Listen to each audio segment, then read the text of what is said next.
Al diablo no le va a interesar dividir a los mormones o a cualquier otra secta. Al diablo le va a interesar dividirnos a nosotros. Porque el peligro somos nosotros. Y nosotros somos los que potencialmente representamos la semilla de la palabra de Dios. Pablo les dice: de en medio de ustedes se van a levantar venaditos, dijo. ¿Eso dijo? Conejitos. Se van a levantar lobos rapaces que no van a perdonar al rebaño. O sea, entran a las iglesias y no les importa el bienestar, ni estás bien, vienen y se las jalan y se las llevan a los ingenuos. Y de ustedes mismos, versículo 30, de ustedes mismos se van a levantar hombres que hablen cosas perversas para arrastrar, para sacar tras de sí a quienes, a los discípulos. En vista de este peligro potencial que existe en todas las iglesias del mundo, versículo 31, por tanto, velad. Mantengámonos en oración continua, acordándonos que por 3 años y medio, noche y día, no ha cesado de amonestar con lágrimas a cada uno. Versículo 32. Y ahora, hermanos, dice Pablo, los encomiendo a Dios y a la palabra de su gracia. Lo único que va a evitar y que te va a proteger, oveja que me escuchas, de que seas arrastrada y acabes creyendo cualquier cosa, es que estudies sistemática y metódicamente la palabra de Dios. Que no te conformes con esta torta de milanesa que te comes el domingo, sino que en la semana tenemos estudio el martes, tenemos estudio el miércoles, tenemos estudio el viernes de líderes, tenemos estudio todos los sábados. Aquí tenemos estudio a las 6 de matrimonios. ¿Están casados? Vengan los sábados a las 6 a ser instruidos, a ser cómo ser mejor esposo, cómo pueden arreglar problemas. Tenemos aquí consejeros, traemos pastores de México los sábados para que te hagan una consejería. En fin, estamos para servirlos, para ayudarlos a crecer, pero no los podemos obligar. Tu corazón no lo podemos cambiar. El estado de tu corazón lo determinas tú solamente. En segundo lugar, regresamos a Mateo, versículo 5 y 6, y vemos la otra clase que cayó en pedregales. Dice Mateo 13, versículos 5 y 6, parte cayó en pedregales, donde no había mucha tierra. Brotó pronto porque no tenía profundidad de tierra, pero salido el sol se quemó, y porque no tenía raíz, se secó. En muchas partes de Israel, debajo de los senderos y de los caminos que ya vimos de tierra, había como una capa de pedregosa, como muchas veces metes así una pala y hay muchísimas piedras debajo de la superficie de la capa de la tierra. Y cuando la semilla caía en estos lugares era algo dramático, ¿verdad? Porque no podía entrar, no podía profundizar la semilla, se quedaba ahí como a 2 o 3 centímetros de la superficie de la tierra. Esta capa pedregosa mantenía la lluvia y el calor del sol debajo de la superficie, por lo que la semilla muchas veces brotaba pronto, pero como no tenía raíz, se secaba a los pocos días. La aplicación es muy clara espiritualmente. La persona parece que han tenido muchos una conversión, y tal vez hasta muchos han hecho una decisión por Cristo. Yo quiero recibir a Cristo. Sin embargo, duran poco. Duran 3, 4, 5, 6 meses, tal vez meses, pero después oímos que, ¿te acuerdas de don Juan Tenorio? Sí, ¿qué le pasó a don Juan Tenorio? ¿Te acuerdas que iba a la iglesia? Sí, no, hombre, ahorita anda de parranda. Anoche estaba en Garibaldi a las 2 de la mañana gritando el corrido del caballo blanco. ¿Y te acuerdas de tal fulanita? No, pues esto y el otro. Y comenzamos a oír así de mucha gente, y muchos creen que porque mucha gente se aparta, perdieron la salvación.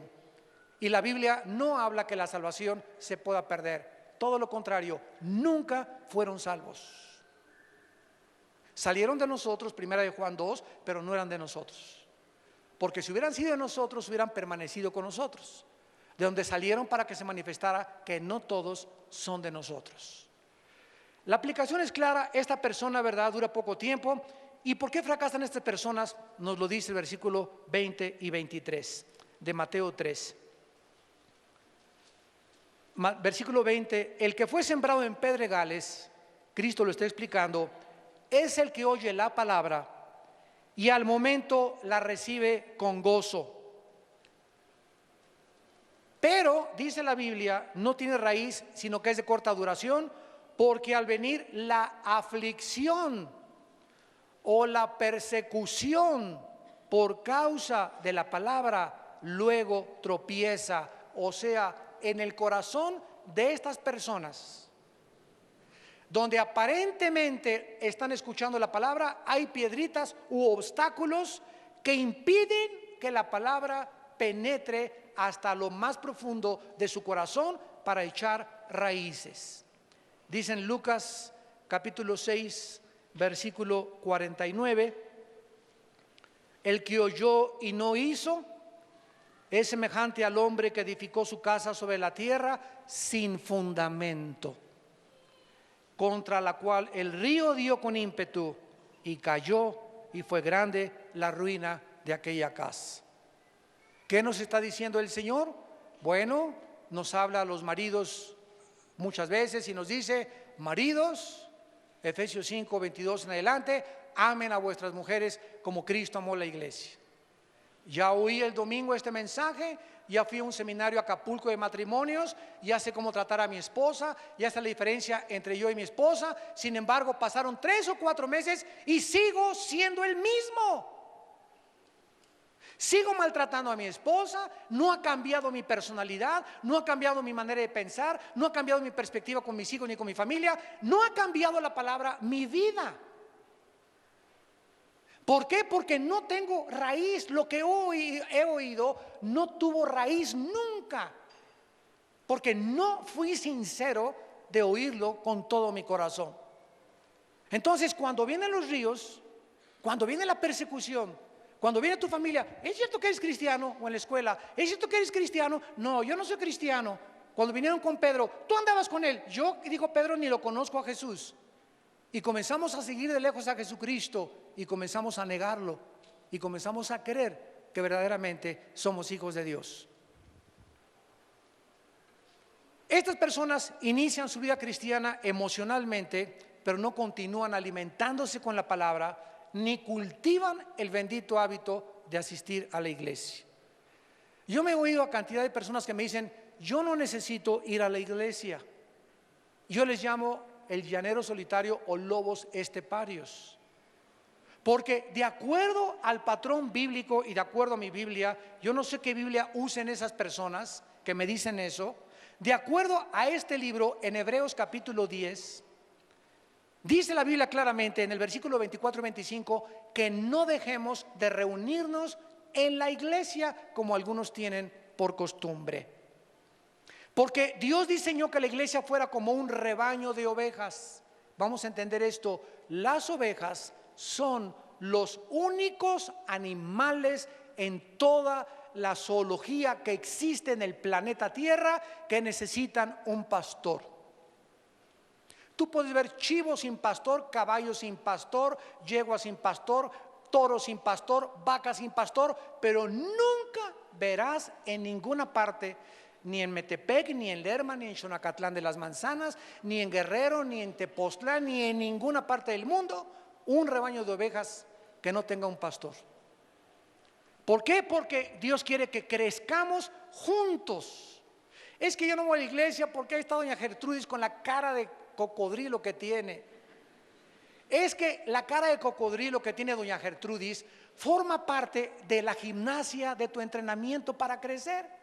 Para que cuando llegues a la iglesia comiences a crecer en aprender a soportar las caras amargadas que ves.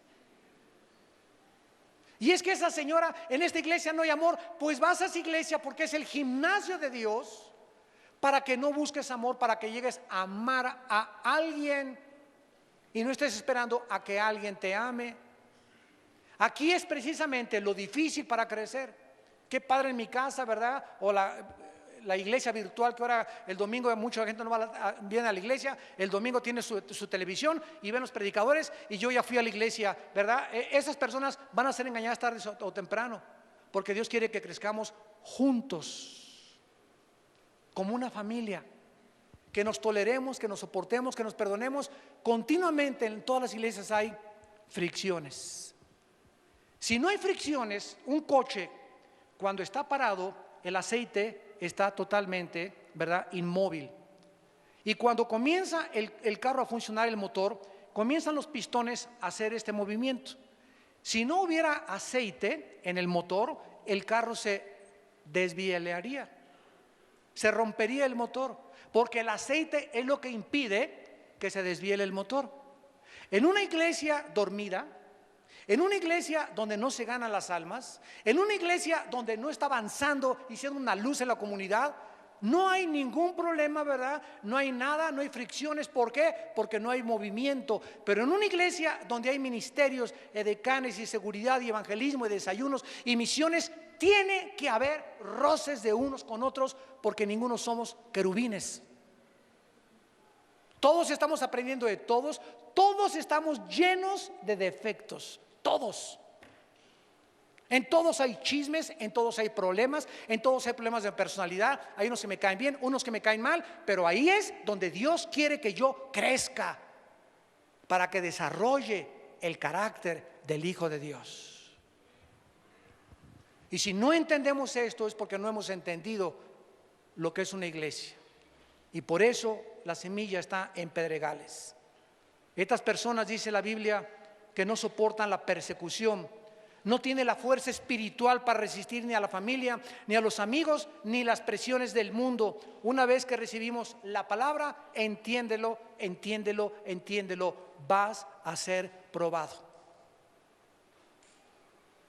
Van a venir contra ti persecuciones, van a venir contra ti chismes, van a venir contra ti calumnias, van a venir ¿para qué? Para probar de qué estás hecho. Para ver de qué calibre tienes.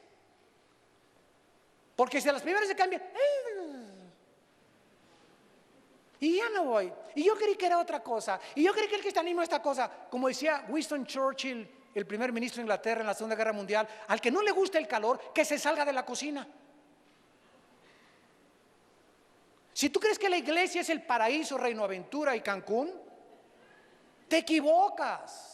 La iglesia es un campo de entrenamiento de soldados, donde el Señor nos está entrenando a todos para que todos podamos unos con otros soportarnos, perdonarnos, seguir creciendo, seguir luchando, y no volteemos nunca los cañones contra nosotros mismos. En el Antiguo Testamento, cuando los enemigos de Israel atacaban a Israel, dice la Biblia, y entre ellos, los enemigos de Israel, se mataron unos a otros. Dios confundió las tropas para que se mataran entre ellos. Los demonios que los guiaban, Dios los confundía para que no tocaran a su pueblo. Y parece que en el siglo XXI, ahora esos demonios se han metido a la iglesia, porque ahora parece que la guerra es entre nosotros. Iglesias contra iglesias, pastores contra pastores, cristianos contra cristianos. Como que ya perdimos de vista que nuestro enemigo no es carne ni sangre. Nuestro enemigo son huestes espirituales de maldad que quieren dividirnos, que nos quieren causar daño, que nos quieren hacernos ver entre nosotros como enemigos. Y en ese momento perdemos de vista la perspectiva de la guerra espiritual. No es mi hermano el que está contra mí, no es mi suegra la que está contra mí, no es mi primo, son los demonios que están detrás de ellos. Yo no voy a luchar contra las personas, voy a luchar contra sus demonios, y para ganarles oro por mi hermano, lo perdono y lo acepto. Porque es la única forma de vencer el mal. No venzas el mal con el mal, sino el bien, vénselo al mal. Y si tu enemigo tiene hambre, dale de comer. Y si tiene sed, dale un frutti. Pero no le contestes con amargura, no le contestes con las mismas armas, no te enojes contra tus hermanos. Perdona los 70 veces 7. Miren, cada vez que perdonamos, subimos un escalón. Y subes otro escalón, y subes otro escalón. Y en el momento que dejamos de perdonar, nos quedamos atrancados. Podemos tener teología, podemos tener diplomado, podemos tener conocimiento, pero si en nuestro corazón hay un obstáculo, la semilla no crece. Y lo que más detiene la semilla es la amargura. No podemos darnos el lujo de tener rencor contra nadie. hagan hecho lo que nos hayan hecho. Estos son los que fueron entre pedregales. En tercer lugar, los que cayeron entre espinos, dice el versículo 7, Mateo 13, versículo 7, los que cayeron entre espinos, crecieron y los espinos la ahogaron. Crecieron y los espinos la ahogaron. Y en el versículo 22, Jesús explica quiénes son estos. Los que oyen la palabra, pero el afán, el estrés, la ansiedad, las preocupaciones extremas y crónicas nunca van a permitir que sigas creciendo. Las preocupaciones, el afán y el engaño del dinero o de las propiedades ahogan la palabra y se hace infructuosa. El camino espinoso es de los más engañosos que existen, porque se ve al principio bueno y limpio, pero debajo de su superficie hay una especie como de cadenas de raíces, sobre todo los que conocen de agricultura lo saben, de raíces listas que están para salir. El hecho de que las raíces estén ahí debajo de la superficie significa que las espinas que van a crecer van a ser fuertes y van a crecer más rápido que la semilla que se siembre. Entonces la espina crece mucho más rápido. Cuando cae una semilla, crece más rápido la espina que la semilla, por lo que cuando comienza la semilla a crecer, la espina ahoga totalmente la semilla, impidiéndola desarrollarse. Las espinas representan a los que reciben la palabra superficialmente sin que estén arrepentidos. Los que no están sinceramente arrepentidos, solo quieren tener a Dios para añadirlo a la colección junto con Buda, junto con el Mahatma Gandhi, junto con Confucio, junto con todos sus ídolos. Tengo a Dios, no me preocupa tener un Dios más, porque no entienden claramente que cuando oímos el evangelio de la gracia de Dios, Dios es un Dios celoso que demanda que nosotros le rindamos fidelidad solamente a Él. Y tú no puedes tener tus ídolos y ser cristiano. Tú no puedes ser comunista y ser cristiano. Tú no puedes ser masón y ser cristiano. Tú no puedes ser mormón y ser cristiano. Tú no puedes ser drogadicto y ser cristiano. Tú tienes que escoger. Y tienes que decidirte que no podemos servir a dos amos. Tú no puedes anhelar ser millonario y ser cristiano. Esto no significa que los millonarios no son cristianos, pero no es el dinero el enemigo, sino el amor al dinero. El amor al dinero. Estas personas tienen otros dioses y veamos lo que significan. En primer lugar, Jesús menciona en el versículo 22 lo que las espinas representan: los afanes del mundo. Estas personas son las que están demasiado involucradas en sus negocios. Ay, hermano, ¿cuántas veces me he encontrado familias? Es que tengo mi negocio de las 8 a las 10 de la mañana. ¿A qué horas quiere usted que yo vaya a estudiar la palabra de Dios? Y el domingo también tengo que vender y es el día que más vendo. Y Jesús les digo, pon en tu espejo y un marco en tu casa, Mateo 6:33. Buscad primeramente el reino de Dios y su justicia, y tu negocio, y tu bufete, y tu consultorio médico, y tu taller de carpintería, y tu taller mecánico se te van a dar por añadidura. ¿Lo crees o no lo crees? Eso es la cuestión. ¿Por qué me dices entonces que eres cristiano, papacito? ¿Por qué me dices que vienes a la iglesia cuando puedes? Marto, muy afanado estás, con muchos quehaceres. Y María, tu hermana, ha escogido lo mejor. Y así hay personas que el negocio, sin darse cuenta que si tú le das el primer lugar a Dios y le das a Dios lo primero y lo importante, que es conocerlo, Dios milagrosamente va a prosperar tu negocio y te va a ir bien en la vida, pero no lo haces porque es mentira que lo crees, porque si lo creyeras lo harías. ¿No es verdad? ¿Por qué no lo hacen? Porque no creen. Y son cristianos, mentiras, no creen lo que la Biblia dice. Los afanes del siglo. En Mateo 6, Cristo les enseñó esa lección a los discípulos. Iban caminando por el campo y Pedro y Juan, me imagino, que han de haber venido comentando: Pedro, ¿trajiste tortas? ¿Alguien trajo lonche? Ya son las 5 de la tarde y no veo que el maestro haya traído lonche tampoco, ni veo bolsas de papitas, ni hot dogs, ni hamburguesas, ni nada. Oye, ¿ya le hablaste a tu mamá mañana? ¿Ya sabes si está bien? Y venían los discípulos con estos pensamientos de preocupaciones, y Cristo, conociendo los pensamientos, desde luego porque es omnisciente de los hombres, supo que estaban afanados, preocupados. Comenzó el estrés: ¿qué comeré? Mañana tendremos, pagaré la escuela de mis hijos, me alcanzará para la universidad, y si me quedo sola, el seguro social, y si me muero, y si no me muero, y si me enfermo no tengo seguro, ¿quién pagará el hospital? Etcétera, etcétera. Y estos pensamientos que se llaman afanes, que es preocuparte por adelantado de algo que no ha sucedido, es un pecado. ¿Por qué es un pecado? Porque estás dudando de que Dios sea poderoso para proveer para ti el día de mañana. Se llama incredulidad. Señor, yo no estoy seguro que me la garantices para mañana. Dame de comer hoy, pero mañana, Señor, dame una garantía. Señor, dame $1,000,000 en el banco y méteme $1,000,000 en el banco y entonces confío en ti.